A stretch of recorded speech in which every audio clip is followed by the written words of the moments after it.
How to conduct ongoing threat and vulnerability evaluations. Well, first, you got to have an information security management strategy.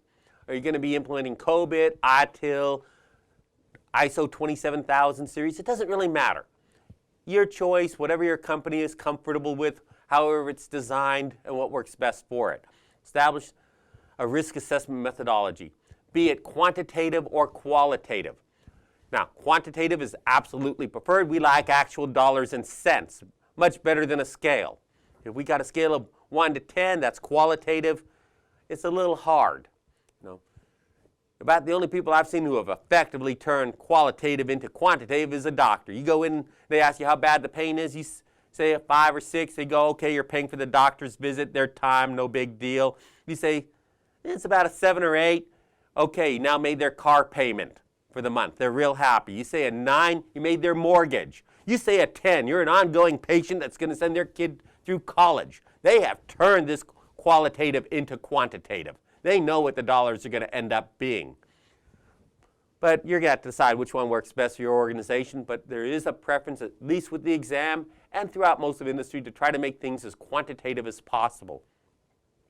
Establish metrics that can be used to effectively and repeatedly measure the effectiveness of controls. And we want ongoing monitoring if at all possible, continuous reviews.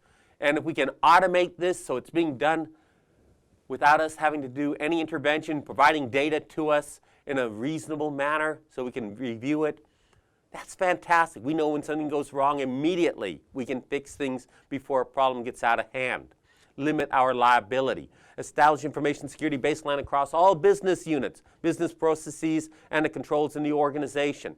We should have a minimum level that's acceptable. Things get below that level, you're facing undue risk. You're not sure you're protected.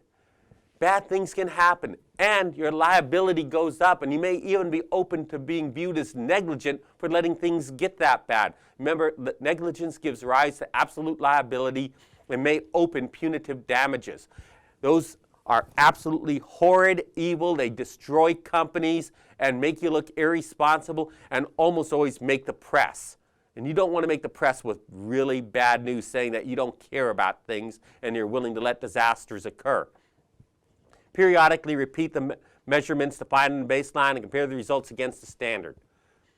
You want your baseline to represent what's truly the safe minimum. The standard is where you want to be. And you should be updating your processes, updating your security to be at the standard. But you never want to go below baseline. Your baseline a year ago on patches. Well, that was fine for a year ago. A year later, you got a service pack out there. You got 20 to 50 different security patches for your OS. You don't have them applied. You're going to be facing a lot of danger from the outside. That baseline needs to be updated, probably updated at least quarterly if you're looking at patches. If you're looking at processes, reviewed quarterly, annually, whatever is needed to make sure that they're safe and the baseline's been updated to reflect the minimum security needs of your organization. Establish procedures for identifying gaps in the current control set. Your desired security, what you actually have. If there's a difference, do a gap analysis. Implement controls to bring your actual security to what you desire, to an acceptable minimum. The residual risk should be the acceptable risk that you've determined is allowable. If it's greater, not acceptable. If your residual risk is lower than what you said is acceptable, fantastic. But make sure that it was done in a cost-effective manner. You've got to do a cost-benefit analysis. Do not spend more on a control than the value you gain for that control. Identify potential remedies, controls, and countermeasures, ones that can work.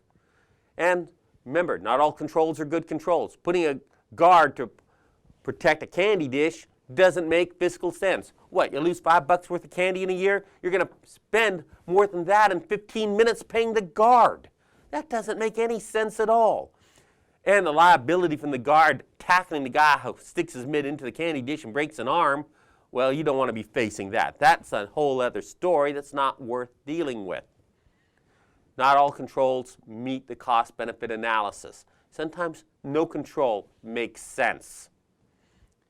Assess the potential impact and likelihood of the identified risks. select and implement the most cost-effective to cover those, and continuously communicate with the organization regarding the status of the risk assessment efforts. Executive management needs to know what risks they're facing so they can make wise decisions for the future of the company. If they think there's a lot of risk, they're going to scale back their future plans because they're not going to put the organization into undue risk in case everything goes wrong, the company could fold. That's not why stockholders are going to go after them. If they think risk is very low right now, they'll go into more things. Even if they fail, the risk was at an acceptable level, it's okay. And if they succeed, the company does that much better. It's opened up new markets. So executive management needs to be apprised of the current state of risk and when risks have been mitigated so they can take actions for the future.